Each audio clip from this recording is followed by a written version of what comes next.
नमस्कार, ABC channel में आपका स्वागत है। मैं हूं सचिन श्रीवास्तव और आप मेरे साथ देखेंगे आजमगढ़ से जुड़ी खबरें। आइए नजर डाल लेते हैं आज की खास खबरों पर। खबर के प्रायोजक हैं संपूर्ण बाजार, राहुल नगर, मड़िया, आजमगढ़। सामानों पर 10 से 40% तक की छूट। Cross valley international school, Kukulipur, Sathiyaon, Azamgarh और वुडन टच, भवनाथ, आजमगढ़।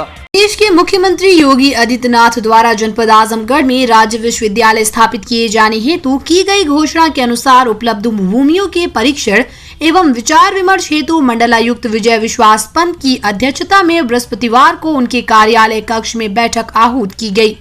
बैठक को संबोधित करते हुए मंडलायुक्त ने कहा कि राज्य विश्वविद्यालय की स्थापना हेतु 4 स्थल प्रस्तावित हैं, जिसमें तहसील सदर के अंतर्गत ग्राम मोहम्मदपुर, महलिया, दौलतपुर एवं चंडेश्वर कमहरिया मार्ग पर स्थित ग्राम अस्पालपुर, आजमबाद, तहसील निजामाबाद के अंतर्गत जमालपुर, काजी बेगपुर, खलसा तथा तहसील सगड़ी के अंतर्गत ग्राम गदनपुर, हिच्छन पट्टी की भूमि सम्मिलित है। मंडलायुक्त श्री पंत ने उपलब्ध भूमियों के परीक्षण में पाया कि ग्राम अस्पालपुर, आजमबाद की भूमि के संबंध में पहुंच मार्ग, भूमि का प्रकार, भूमि के विवादित अथवा अविवादित होने, प्रभावित काश्तकारी एवं आवास आदि के संबंध में स्थिति पूरी तरह स्पष्ट नहीं कराई गई है। उन्होंने तहसीलदार सदर को निर्देशित किया कि तत्काल लोक निर्माण विभाग के अधिशासी अभियंता के साथ मौके पर जाएं तथा उक्त भूमि का मौका मुआयना कर तत्काल आख्या उपलब्ध कराएं, ताकि सभी भूमियों का एक साथ परीक्षण कर विश्वविद्यालय स्थापना हेतु मंतव्य शासन को प्रेषित किया जा सके। मंडलायुक्त विजय विश्वास पंत ने निर्देश दिया कि उपलब्ध भूमियों के संबंध में ये सुनिश्चित कर लिया जाए कि उक्त भूमि में जल जमाव नहीं हो रहा है अथवा बाढ़ प्रभावित क्षेत्र के अंतर्गत नहीं आती है। इसके अलावा विश्वविद्यालय हेतु क्रय की जाने वाली भूमि तथा पहुंच मार्ग हेतु वांछित भूमि का भी विवरण तैयार करें। उन्होंने ये भी निर्देश दिया कि विश्वविद्यालय हेतु पहुंच मार्ग हाईवे से सीधा होना चाहिए। मंडलायुक्त ने कहा कि जो भी भूमि उपलब्ध है वो आजमगढ़ विकास प्राधिकरण की सीमा से बाहर है, इसलिए विश्वविद्यालय स्थापित किए जाने हेतु जिस भूमि के संबंध में अंतिम रूप से निर्णय लिया जाएगा उस क्षेत्र को विकसित करने की रूपरेखा तैयार करने की जिम्मेदारी जिला पंचायत को सौंपी जाए, ताकि वहां की भूमि को अव्यवस्थित ढंग से विकसित होने से रोका जा सके। जिलाधिकारी राजेश कुमार ने बैठक को संबोधित करते हुए कहा कि जो भी नक्शा एवं प्रस्ताव तैयार किया जाए वो केवल आज की परिस्थिति के हिसाब से नहीं बल्कि आगामी 100 वर्षों को दृष्टिगत रखते हुए तैयार किया जाए। उन्होंने कहा कि विश्वविद्यालय का पहुंच मार्ग हाईवे से बिल्कुल सीधा और पर्याप्त चौड़ाई में होना चाहिए। उन्होंने ये भी निर्देश दिया कि सर्वे में प्रस्तावित भूमि तथा पहुंच मार्ग के समतल होने, मिट्टी भराई तथा उस पर होने वाले व्यय आदि बिंदुओं पर पूरा ध्यान देते हुए स्थिति स्पष्ट होनी चाहिए। बैठक में अपर आयुक्त प्रशासन अनिल कुमार मिश्र, मुख्य राजस्व अधिकारी हरिशंकर, अधीक्षण अभियंता लोनीवी बलिया, मऊ A.K. मणि, क्षेत्रीय उच्च शिक्षा अधिकारी, अधीक्षक अभियंता सिंचाई सहित अन्य संबंधित विभागों के अधिकारी उपस्थित थे। आजमगढ़ जनपद में माननीय मुख्यमंत्री जी के निर्देशानुसार एक विश्वविद्यालय की स्थापना होना प्रस्तावित है। इसमें उच्च शिक्षा विभाग से जिला स्तर से 4 जमीनों के प्रस्ताव शासन में गए हुए हैं, तो उनमें से उनके बारे में कमिश्नर स्तर से पूछा गया था, मंतव्य पूछा गया था, तो उसके विषय में आज बैठक हुई है। तो अभी उस पर अंतिम निर्णय नहीं लिया गया है। शासन अब आज हमने यहाँ कुछ निर्णय लिए हैं रोडों जमीनों का परस्पर कंपैरिजन करने के लिए, तो इसके बाद फिर उसमें अंतिम निर्णय लिया जाएगा। क्या दिशा निर्देश दिए गए हैं अधिकारियों? दिशा निर्देश यही दिए गए हैं कि वहाँ की जो रोड की अप्रोच को देख लिया जाए, भूमि के प्रकार को देख लिया जाए, किसी प्रकार की भूमि में कोई समस्या तो नहीं है उसको देख लिया जाए। तो इस प्रकार ये इन सब चीज़ों को देखते हुए फिर एक समेकित प्रस्ताव शासन को शीघ्र प्रेषित किया जाए। माफिया मुख्तार अंसारी की मुश्किलें बढ़ गई हैं। मुख्तार के शूटर अनुज कनौजिया के घर पर आजमगढ़ पुलिस की स्क्वाड टीम ने कुर्की का नोटिस चस्पा किया है। पुलिस निरीक्षक प्रशांत श्रीवास्तव के नेतृत्व में आजमगढ़ पुलिस की स्वाट टीम एवं मऊ पुलिस ने कुर्की नोटिस चस्पा किया है। आजमगढ़ तरवा थाना में दर्ज गैंगस्टर मामले में मुख्तार का खास शूटर अनुज कनौजिया फरार चल रहा है। गैंगस्टर कोर्ट आजमगढ़ ने 25 जून तक अनुज कनौजिया को न्यायालय में पेश करने का निर्देश दिया है। न्यायालय के निर्देश के बाद आजमगढ़ पुलिस सक्रिय हो गई। अनुज कनौजिया के मऊ जिले के चिरैयाकोट थाना क्षेत्र स्थित मकान पर डुगडुगी बजाकर नोटिस किया चस्पा।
अंसारी गैंग के अनुज कनौजिया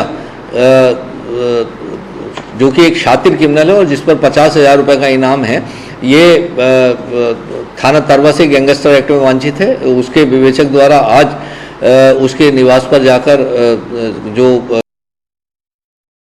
उद्घोषणा है उसकी कार्रवाई की गई है और ये अभियुक्त फरार है, 50,000 का इनामी है और बहुत जल्दी इसे गिरफ्तार किया जाएगा। आजमगढ़ जिले में कोरोना काल में बढ़ते संक्रमण के बीच एक ऐसी तस्वीर सामने आई जो जिला प्रशासन और पुलिस के तमाम दावों की पोल खोल रही है। इस वीडियो में लॉकडाउन और नाइट कर्फ्यू के बीच एक नवनिर्वाचित जिला पंचायत सदस्य शादी समारोह में बार बालाओं के साथ ठुमके लगाते नजर आए, जिसका वीडियो अब सोशल मीडिया पर जमकर वायरल हो रहा है। सोशल मीडिया पर वायरल हुए वीडियो में सगड़ी तहसील के रुद्रपुर क्षेत्र से निर्दल चुनाव जीते जिला पंचायत सदस्य फौजदार यादव एक शादी समारोह में पहुंचे थे, जहां डीजे पर बार बालाएं डांस कर रही थीं।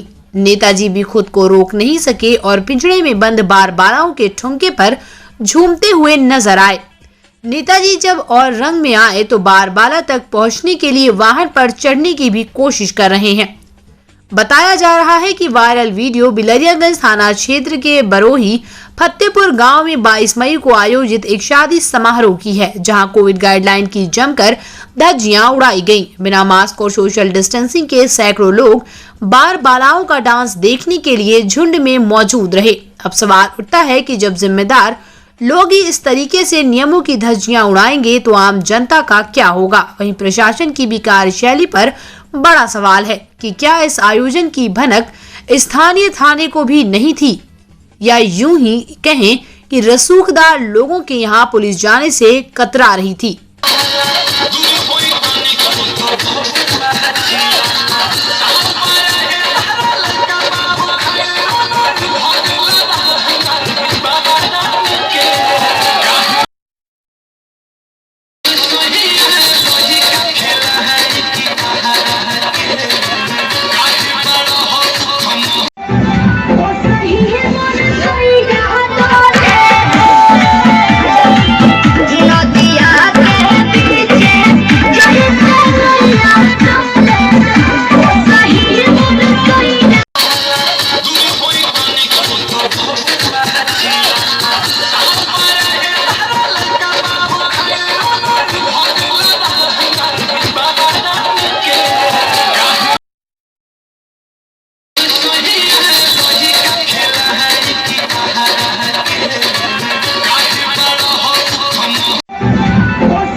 बंगाल के तटीय इलाकों में कहर बरपाने के बाद भले ही चक्रवात यास कमजोर हो गया है, लेकिन ये तूफान झारखंड तक पहुंच गया है। आधी रात के बाद चक्रवात ने झारखंड में प्रवेश किया है। हालांकि झारखंड में घुसते ही चक्रवात की गति काफी धीमी हो गई। झारखंड में चक्रवात यास ने तांडव मचाना शुरू कर दिया है। बंगाल की खाड़ी से उठे चक्रवाती तूफान यास का असर पूर्वांचल के कई जिलों में भी दिखने लगा है। बिहार से सटे जिलों में बुधवार रात से ही मौसम का मिजाज बदल गया। वाराणसी, मिर्जापुर, गाजीपुर, आजमगढ़, कुशीनगर, महाराजगंज समेत कई जिलों में गुरुवार सुबह से ही तेज हवाएं चल रही हैं। साथ ही सुबह से रुक रुक कर बारिश भी हो रही है। मौसम विभाग के मुताबिक पूर्वांचल के कई जिलों में गुरुवार और शुक्रवार को तेज आंधी के साथ भारी बारिश की चेतावनी जारी की है। मौसम में ये बदलाव 28 मई तक रहने की संभावना जताई गई है। मई के तीसरे सप्ताह में ताउते तूफान के कारण हुई बारिश से जहां लोगों को गर्मी से राहत मिली थी, वहीं मई के अंतिम सप्ताह में यास तूफान ने रिमझिम बारिश करके लोगों को गर्मी से राहत प्रदान की है। हालांकि बारिश की वजह से लोगों की दिनचर्या पर प्रभावित हुई है।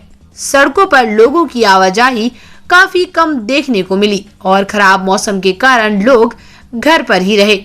सारथी सेवा संस्थान लोगों की सेवा में लगी हुई है। इस कोरोना महामारी में सारथी सेवा संस्थान लोगों का दर्द बांटने में लगी हुई है। उसी क्रम में संस्थान के सदस्यों को ये जानकारी मिली कि जिला मंडलीय चिकित्सालय में एक लड़की सुषमा प्रजापति को जो पवई ब्लॉक की रहने वाली थी, जिनकी मृत्यु हो गई है, जिसके पिता की मृत्यु 4 माह पूर्व ब्रेन हैमरेज से हो गई थी और लड़की की मां भी मंडलीय चिकित्सालय में भर्ती है। परिवार में केवल 2 बहनें हैं जो कि दाह संस्कार करने में सक्षम नहीं हैं। फिर संस्थान के युवाओं के साथ सचिव विनीत सिंह, ऋषु अपनी टीम, ऋषभ पांडे, सूर्य प्रकाश गुप्ता, नीरज सिंह मंडलीय चिकित्सालय पहुंचे। संस्था के लोगों ने शव को एम्बुलेंस से लेकर राजघाट गए और हिंदू विधि विधान से शव का अंतिम संस्कार किया।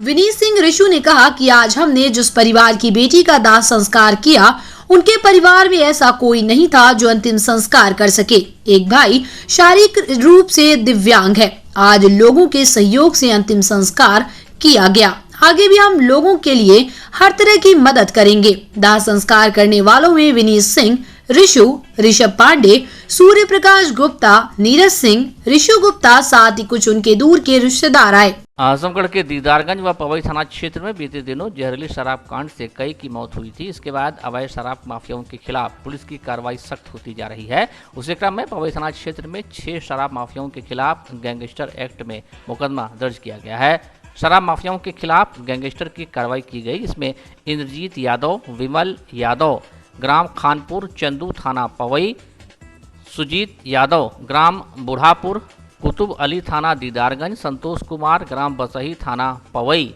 पंकज यादव व अभिषेक कुमार, ग्राम निवासी समैसा, थाना शाहगंज, जिला जौनपुर का निवासी है। पुलिस के अनुसार शराब माफिया लग्जरी वाहनों से अवैध शराब की बॉटलिंग कर उसे आजमगढ़, जौनपुर व अंबेडकर नगर सहित अन्य जनपदों में सप्लाई का काम करते थे। अवैध शराब के साथ ही गांजा की भी तस्करी करते थे। बताया गया कि पिछले वर्ष थाना अहरौला व पवई की पुलिस व आबकारी विभाग की टीम ने छापेमारी कर 2 स्कॉर्पियो गाड़ी में अवैध शराब व गांजा बरामद किया था। इस संबंध में उनके खिलाफ मुकदमा दर्ज किया गया था। पुलिस अधीक्षक ने बताया कि गैंगस्टर की कार्रवाई के बाद उनकी अवैध धंधे से अर्जित की गई संपत्ति की जब्तीकरण की भी कार्रवाई की जाएगी। आजमगढ़ और अंबेडकर नगर में अवैध जहरीली शराब के प्रकरण के उपरांत जनपद आजमगढ़ में लगातार शराब माफियाओं के खिलाफ कार्रवाई की जा रही है। उसी क्रम में थाना पवई द्वारा आज 6 शातिर शराब माफियाओं के खिलाफ गैंगस्टर एक्ट का मुकदमा कायम किया गया है। ये सभी अभियुक्त अवैध शराब बनाया करते थे, बॉटलिंग किया करते थे और फिर उसके बाद लग्जरी गाड़ियों में ले जाकर इनकी सप्लाई किया करते थे। पिछले साल इनके पास से भारी मात्रा में अवैध शराब बरामद हुई थी और गांजा बरामद हुआ था। ये कार्रवाई थाना अहरौला, थाना पवई और आबकारी की टीम द्वारा संयुक्त रूप से एक सूचना पर की गई थी। ये अभियुक्त पवई क्षेत्र के और जौनपुर के थाना शाहगंज क्षेत्र के रहने वाले हैं और ये अंबेडकर नगर, आजमगढ़ और जौनपुर तीनों जनपदों में अवैध शराब की सप्लाई किया करते थे। इनके गैंगस्टर इस तरह की गतिविधियों से जो अवैध अर्जित आय है उसका पता, उससे जुटाई गई संपत्ति का पता लगाया जा रहा है और बहुत जल्दी उस अवैध संपत्ति को 14 गैंगस्टर एक्ट के अंतर्गत कुर्क किया जाएगा। अहरौला थाने की पुलिस ने गुरुवार की सुबह मुखबिर की सूचना पर हत्या के मामले में वांछित 2 अभियुक्तों को गिरफ्तार किया है। गौरतलब है कि अहरौला क्षेत्र के ग्राम कोठा मुतली के भटौली ग्राम निवासी 29 वर्षीय राम सिंह यादव पुत्र राम प्रताप यादव की बीते 23 मई को गला दबाकर हत्या कर दी गई थी। इस मामले में मृतक पक्ष के विजय सिंह यादव ने पुरानी रंजिश को लेकर हत्या करने का आरोप लगाते हुए क्षेत्र के मंगारीपुर ग्राम निवासी प्रदीप यादव उर्फ पुल्ली पुत्र राज नारायण व 2 अज्ञात लोगों के खिलाफ रिपोर्ट दर्ज कराई थी। इस मामले की विवेचना कर रही पुलिस ने गुरुवार की सुबह मुखबिर की सूचना पर क्षेत्र के खजूरी बाजार से बाइक सवार 2 युवकों को गिरफ्तार किया है। पकड़े गए आरोपियों में अली भेजन उर्फ जावेद पुत्र मोहम्मद फारूक तथा शाहरुख पुत्र शाहीम निवासीगढ़ ग्राम गौरी थाना अहरौला बताए गए हैं। पुलिस के अनुसार पकड़े गए आरोपियों ने हत्या का जुर्म कबूल करते हुए बताया कि मृतक राम सिंह की प्रदीप उर्फ पुल्ली यादव से वर्चस्व को लेकर रंजिश चल रही थी। इसी के चलते हम तीनों ने राम सिंह यादव की गला घोंटकर हत्या कर दी। थाना अहरौला क्षेत्र में एक राम सिंह नामक व्यक्ति की गला घोंटकर हत्या कर दी गई थी।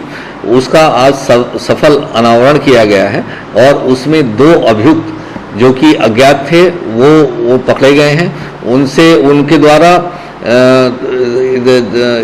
मृतक का गला दबाकर हत्या की गई थी। दोनों अभियुक्तों ने इसे कबूल किया है और एक जो नामजद अभियुक्त था वो अभी फरार है। उसकी गिरफ्तारी के लिए लगातार दबिश दी जा रही है। बहुत जल्दी गिरफ्तार किया जाएगा। संपूर्ण बाजार, Rahul Nagar, Madiya, Azamgarh, kirana store, general merchant, cosmetic, fast food, home and kitchen के सामानों का आजमगढ़ का सबसे बड़ा प्रतिष्ठान, फूड ग्रेन्स, ऑयल्स और सभी प्रकार के मसाले, cosmetic store, snacks store, summer drink and beverages, cleaning and house hold, home और किचन के product, bakery store, dairy product, सभी सामान मार्केट रेट से सस्ता और अच्छा, 10 से 40% तक की छूट। पतंजलि के सामानों पर 15% तक विशेष डिस्काउंट, शादी विवाह के सामानों की खरीदारी पर स्पेशल ऑफर। संपूर्ण बाजार, Rahul Nagar, Madiya, Azamgarh. Wooden touch, Bhanwarnath, Azamgarh, a complete hardware store. हमारे यहाँ branded plywood, flush door, designer door, PVC door, formica, fancy hardware, kitchen की चिमनी एवं मॉड्यूलर किचन की एक्सक्लूसिव रेंज उपलब्ध। अपने आशियाने में लगाइए 4 चांद, पहुंचिए वुडन टच, भंवरनाथ, आजमगढ़। ये है आजमगढ़ के कुकड़ीपुर सठियाओं में विस्तार में फैला cross valley international school. Cross valley Azamgarh में अपनी 5 अलग अलग ब्रांचेस द्वारा स्टूडेंट्स को शिक्षित कर रहा है। Cross valley school CBSE Delhi मान्यता प्राप्त स्कूलों में से एक है। क्रॉस वैली इंटरनेशनल स्कूल में क्लास नर्सरी से लेकर 12th तक के छात्रों को वेल एजुकेटेड टीचर्स द्वारा पढ़ाया जाता है, ताकि यहाँ से शिक्षा प्राप्त कर रहे स्टूडेंट्स के भविष्य के साथ कोई खिलवाड़ न हो। डायल करें 9453 724 198 या 9450 118255।